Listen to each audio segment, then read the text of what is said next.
사도행전 9장입니다. 사울은 여전히 주님의 제자들을 죽이겠다는 생각으로 그들을 위협하고 있었습니다. 그는 대제사장에게 가서 다마스커스의 여러 회당에 보내는 편지를 써달라고 했습니다. 여자든 남자든 그 도를 따르는 사람이 있으면 닥치는 대로 붙잡아서 예루살렘으로 끌고 오려는 것이 그의 생각이었습니다. 사울이 길을 떠나 다마스커스 가까이에 이르렀을 때였습니다. 갑자기 하늘로부터 밝은 빛이 사울을 들러 비쳤습니다. 사울은 땅에 엎드렸습니다. 그때 사울아 사울아 내가 왜 나를 박해하느냐 하는 소리가 뚜렷이 들렸습니다. 사울은 주님은 누구십니까? 라고 물었습니다. 나는 네가 박해하는 예수다. 일어나 성으로 들어가거라. 내가 해야 할 일을 일러줄 사람이 있을 것이다. 라는 목소리가 들렸습니다. 사울과 함께 길을 가던 사람들은 무슨 소리가 나는 것 같은데 아무것도 보이지 않았으므로 깜짝 놀라 말도 못하고 가만히 서 있었습니다. 사울은 땅에서 일어나 눈을 떴으나 아무것도 볼 수 없었습니다. 그래서 사울과 함께 있던 사람들이 그의 손을 잡고 다마스커스로 데려갔습니다. 사울은 3일 동안 앞을 보지 못했으며 먹지도 마시지도 않았습니다. 다마스커스에 아나니아라는 어떤 제자가 살고 있었습니다. 주님께서 환상 중에 아나니아야 하고 부르셨습니다. 아나니아는 주님 제가 여기 있습니다 라고 대답했습니다. 주님께서 아나니아에게 말씀하셨습니다. 일어나 고등길이라고 하는 거리로 가거라. 그리고 유다의 집에서 사울이라는 다소 사람을 찾아라. 그가 지금 거기서 기도하고 있다. 그가 환상 속에서 아나니아라는 사람이 찾아와 자신에게 손을 얹어 시력을 회복시켜주는 것을 보았다.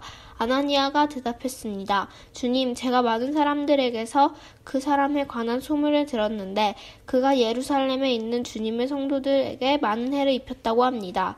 그리고 그 사람은 대제사장에게서 주님의 이름을 믿는 모든 사람들을 잡아갈 수 있는 권한을 받아가지고 이곳에 왔다고 합니다. 그러나 주님께서 아나니에게 말씀하셨습니다. 가거라. 그는 이방 사람들과 여러 왕들과 이스라엘 백성 앞에서 나의 이름을 전하도록 선택된 나의 도구이다.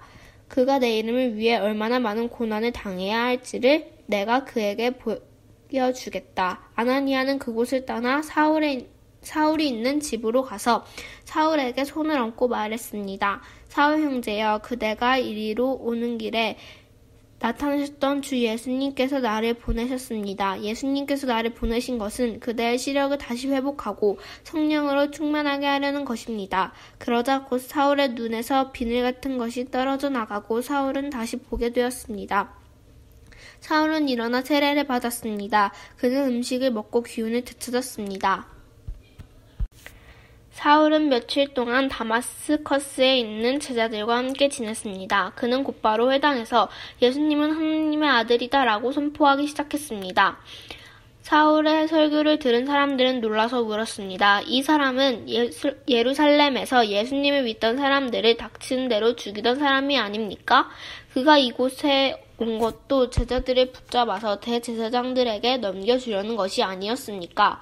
그러나 사울은 더욱 힘을 입어 예수님이 그리스도인 것을 증명하므로 다마스커스에 사는 유대인들은 당황스러워했습니다.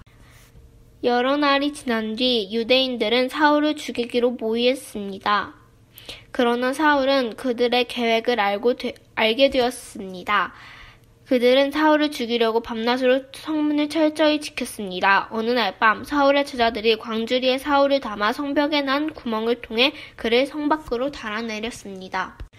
사울은 예루살렘으로 가서 그곳의 제자들과 어울리려 했으나 그들은 사울이 제자가 되었다는 사실을 믿지 못하고 모두 사울을 두려워하였습니다. 하지만 바나바는 사울을 데리고 사도들에게로 갔습니다. 바나바는 사도들에게 사울이 길에서 주님을 본 것과 주님께서 사울에게 하신 말씀과 사울이 다마스커스에서 담대하게 예수님의 이름을 전한 일을 이야기해 주었습니다. 이렇게 해서 사울은 제자들과 함께 지내게 되었습니다. 그는 예루살렘을 자유롭게 다니면서 주 예수님의 이름을 담대하게 전했습니다. 사울은 그리스 말을 하는 유대인들과 이야기도 하고 논쟁을 벌이기도 하였으나 그들은 사울을 죽이려고 하였습니다. 형제들이 이 사실을 알고 사울을 가이사랴로 갔다가 다시 다소로 보냈습니다. 그러는 동안 유대와 갈릴리와 사마리아에 있는 교회들이 평화를 되찾았으며 터전은 든든하게 잡았습니다. 교회는 주님을 두려워하며 성령의 위로를 받아 믿는 사람들의 수가 점점 늘어났습니다. 베드로가 여러 지방을 두루 다니다가 루다에 사는 성도들에게까지 가게 되었습니다. 거기서 베드로는 애니야라는 사람을 만났습니다. 애니야는 중풍에 걸려 8년 동안 일어나지 못하고 누워 지내던 사람이었습니다.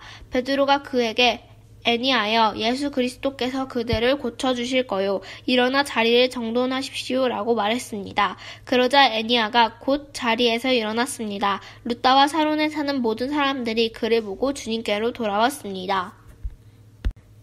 욥바에 다비다라는 여제자가 있었습니다. 그 이름은 그리스어로 하면 도르가인데 그 뜻은 사슴입니다. 다비다는 언제나 착한 일을 하고 가난한 사람들을 돕는 일에 힘썼습니다. 베드로가 루다에 머물고 있는 동안 다비다가 병에 들어 죽고 말았습니다. 사람들은 다비다의 시신을 씻어 다락방에 두었습니다. 루다는 욥바에서 가까운 곳에 있습니다.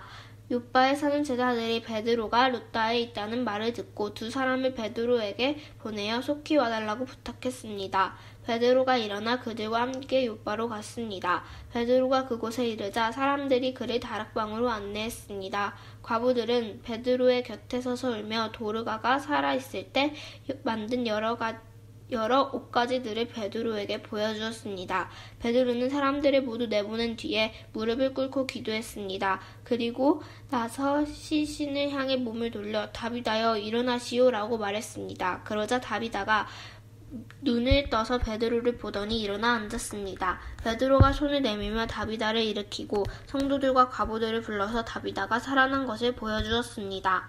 이 소식이 욥바 전체에 알려지자 많은 사람들이 주님을 믿었습니다.